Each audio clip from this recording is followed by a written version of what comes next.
What's up, fellow Kwans? Today we're talking about the Cat in the Hat movie. I asked Twitter if I should make a video on this, and around 40 of you guys said yes. I know that might not seem like a lot, but it was an inspirational amount to me, so here we are. Let's talk about this movie. Too many of you guys have been sleeping on this. It's golden, and in this video, I'm gonna explain why. Keep in mind, when I say it's golden, I don't mean it's a literal cinematic masterpiece by typical measures. This thing has absolutely no hope for winning awards in any universe. Most film critics or amateur critics will say this thing was a disaster, but what we're here to do is find beauty in this disaster. It is such a mess that it is enjoyable. So let's jump right into things. For those of you who haven't seen this movie recently, let's go over the plot first. The movie starts off by bringing us to the Humberflube real estate firm. This is so we can get to know the mom character and main conflict in the story. Mr. Humberflube, the guy who owns Humberflube Real Estate, wants the mom to host a work party at her house, and this man has a severe issue with germs. He's terrified of them. So this party has to be absolutely spotless, which really worries this woman for reasons we'll cover shortly. Now, before we move forward in the story, I just have to say that this whole germ-fearing plot point has aged incredibly well. There is hand sanitizer everywhere and extreme hand washing, which, well, we know has been a little bit more common in the real world since last March. The movie moves past the real estate firm and shows the kids at home. The daughter, Sally, is considered a control freak, and the son, Conrad, is a disaster child. He is the weaver of chaos. He cosplays the Lorax throughout the whole movie. So that's something. He's so extra when trying to do anything. He decides to do some stair sledding, and the mess he makes to get there is just very unnecessary. And because he's such a disaster, his sister, who is opposite to him in nature, doesn't want to be related to him anymore. Do you know how hard it's getting to tell people that we're related?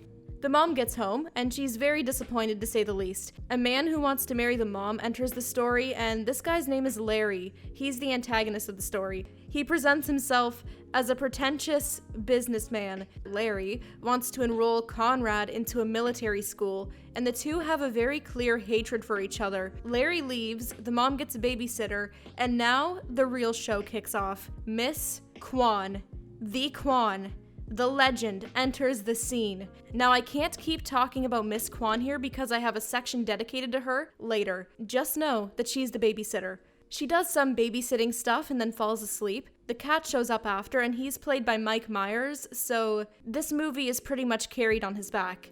Which makes perfect sense because this is the Cat in the Hat, so it makes sense that the cat would carry the movie. So the chaos has now truly begun. The cat does a cooking show that is full of threats, and he accidentally cuts his own tail off. Anything. Yes, anything. Anything. Anything. Anything. I'll get you, and I'll look like a bloody accident. They turn the house into a messy disaster and end up kind of making it look like Patrick Starr's shorts. He unleashes Thing 1 and Thing 2 from a weird crate that contains a dimension or something, and Thing 1 and Thing 2 cause the family dog to run away, which is a big problem to say the least. It is a big oopsie, because the dog had the sentient lock for the crate on its collar, and the crate needs to be locked or the dimension in it spills out into the world. So they need to go out and get the dog back so they can get the lock back. Oh, I forgot to mention, there's a talking fish. That's a character. Don't really have much else to say on that. He's a little bland. His presence can be overlooked entirely.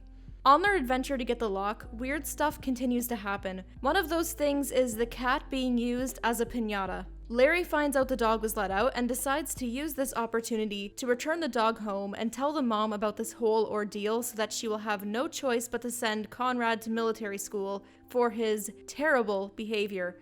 At this point in the story, Larry has revealed himself to be a really, really terrible person who just wants the kids out of the way. There's a scene where he's at home and he reveals himself to be a slob instead of the polished man he appeared to be. He does nothing all day. He's not making any money, so it's implied that money is a motive for him wanting to get married.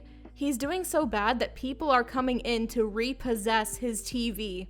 He ends up getting the dog, and then the cat and the kids have to get the dog back. Long story short, they do, and then they head back home. When they get back, the house is turned into a really weird, slimy place. It's like 2017 Instagram's dream. Slime everywhere. Or maybe it's goo, or maybe it's just a pink liquid. I'm not a slimeologist, pardon my mislabeling, but you get it, it is pink something. Larry follows the cat and the kids home and falls into the slime. The kids and the cat ride the Miss Kwan ride attraction because they need to navigate the house and put the lock on the crate. And they resolve the slimy house situation, but it turns out the house is completely destroyed. The kids are upset, as they should be, and they tell the cat to leave. And it's a little bit of a sad moment. But then the cat comes back in around a minute later, and that sad, conflicting plot point is resolved. It is instantly solved. The cat helps the kids clean up the house, and the mom comes home, and oh boy, it is spotless. It is perfection. Larry comes in because he somehow didn't die, and he's basically seen as crazy and forever cast out by the mom at this point. The party goes well, and everybody except for Larry has a happy ending. So now that you know the plot, let's start talking about some finer details. We need to talk about Miss Kwan, the Kwan. She is legendary. She is so underrated. Her resourcefulness, her usefulness, it is unmatched. She is a jack of all trades and master of all. Let's start with talking about her personality. She is very kind, very compassionate. She calls the kids angels a couple of times. She cares about the kids' amusement more than listening to the mom's rules for the house. Would you like to watch television with me? You don't have to tell your mother. So that is some top-tier babysitting, and she also decides to stay up to date with politics and try to educate the kids on this. She turns on the Taiwanese Parliament channel, and she also says a really touching sentence that I think speaks volumes about her character. No more big government. Rip his heart out. Now let's talk about her talents. Throughout the movie, she proves herself to be very effective at many things. She is a couch cushion, clothing article, puppet, sled, crate weight, and a boat. It is very impressive how versatile she is. I can only dream of being an effective boat. In addition to all of this, when she is being used as a human sled, she sticks the landing, an absolutely flawless landing. And of course, we need to mention that she has done all of this while asleep. That's right, she might be the most powerful entity alive because she has done all of these things while sleeping. But I understand the world isn't ready to discuss her power just yet. She's too powerful for this reality. The cat is what makes this movie absolutely iconic, so let's go through some points on why. His catchphrase. Oh, yeah! It is straight to the point. It is enthusiastic. We love it. He says it so much that it actually rubs off on the girl at the end, and she starts saying it. Oh, yeah! My next point is that he is very good with words. He is a master at one-liners that just destroy people. Well, actually, no. He doesn't just destroy people. His remarks are so witty that not only has he annihilated his opponent, he has killed their entire bloodline and also destroyed their chances of even living in the afterlife. The fish is talking. Well, sure he can talk, but is he saying anything? No.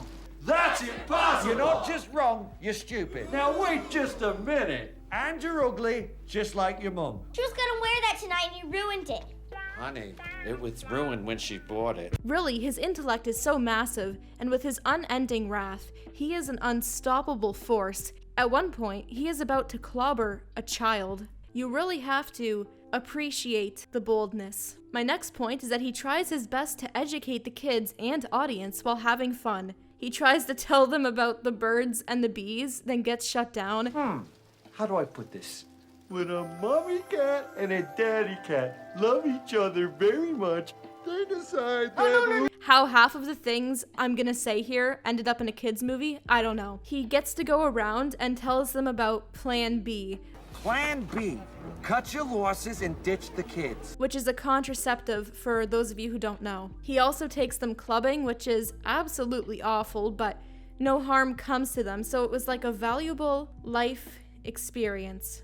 His most valuable educational moments, though, are when he tries to teach the kids about the dangers of corporations. I can't believe this actually happened in the movie, but the Cat in the Hat, yes, the Cat in the Hat, teaches kids about contracts, liability, lawyers, and suing. It doesn't get much better than this. The cat also appears to be comfortable with himself and is the CEO of self-confidence. He understands his self-worth. Shortly after meeting the kids, he says that him being a talking cat is enough. Look, I'm a cat that can talk. That should be enough for you people. He is enough. He also stands up for himself when mistreated. As mentioned earlier, he was gonna beat a kid to protect his honor. In addition to all of this, he's comfortable with his attraction to gardening tools. Dirty hoe. I'm sorry, baby. I love you. And there are multiple parts of the movie where he is in drag. There is one catastrophic flaw in the cat's character, though. It's a big one. Shortly after meeting the kids, he voices his take on babysitting. You pay this woman to sit on babies? That's disgusting. He seemed to have a good take, you know. Sitting on babies is disgusting. And then it just takes a turn for the worst. I'd do it for nothing. It is truly saddening that this idol we all looked up to turned out to be a babysitter. Could 2021 get any worse? No. Most of the film's technical elements are eye-damaging. They make you wish you didn't watch this movie. However, sometimes you have to endure pain to come out stronger. I'd say that's what the visuals in this movie do. You watch them, and then you emerge a stronger human being. Let's talk about the costumes. Conrad is cosplaying the Lorax. Lots of orange going on there. Sally's outfit is horrific. These colors are awful together. It's just not good. Also, a lot of these scenes have purple and green as the main colors in them, which makes her blend into the shots. Look in these shots how much more Conrad stands out compared to her. To be honest, in the story, she is very much so secondary to Conrad. It appears most of the conflict is centered on him instead of her, but still, they did not need to do this to her. If I want to defend this outfit, I guess I could say it blends in more because she adheres to the rules her mom sets out for her and generally respects conformity, meanwhile Conrad doesn't. But there are other ways to send this message than make this monstrosity. Let's talk about the effects in this movie now. They're bad. They're real bad. The movie was released in 2003, so I will say for its time it might have been more acceptable, but I'm looking at this thing from the lens of if it still holds up today. The effects do not. The green screen outlines are visible in some shots. Characters don't move at the correct speed if they're in the air. Things aren't properly motion tracked, so you can see them jitter around. And the CGI just generally looks fake. But this stuff is all so bad that it becomes entertaining to look at. It's so bad that it's good. Or if you think it's too bad to be good, then once again, at least you can watch this as an exercise to make you into a stronger person. In conclusion, the Cat in the Hat movie is a mess. It's bad, but it's so bad that it's good. It's a masterpiece, somehow. The plot is ridiculous, but the cat is a character that I think has aged pretty well. A lot of his lines could work really well with internet culture and memes today. Miss Kwan is someone who I think a lot of people overlook. Her character is ridiculous, and I'm gonna be honest, the reason why I even made a segment on her in this video is because I send gifs of her to people and sometimes say, get Kwanned or something. Don't judge. It's a valid thing to do. The effects and outfits in this movie are bad, but again, so bad that they become fascinating. I hope you guys enjoyed the video. It was a fun one. If you guys want to check out the merch or my social media, I have links below. Thank you all for watching, and I hope you have a great rest of your day. Oh, every night is like a daze. But oh, I'm feeling crazy as I know I'm running late. Let's wait just one more day.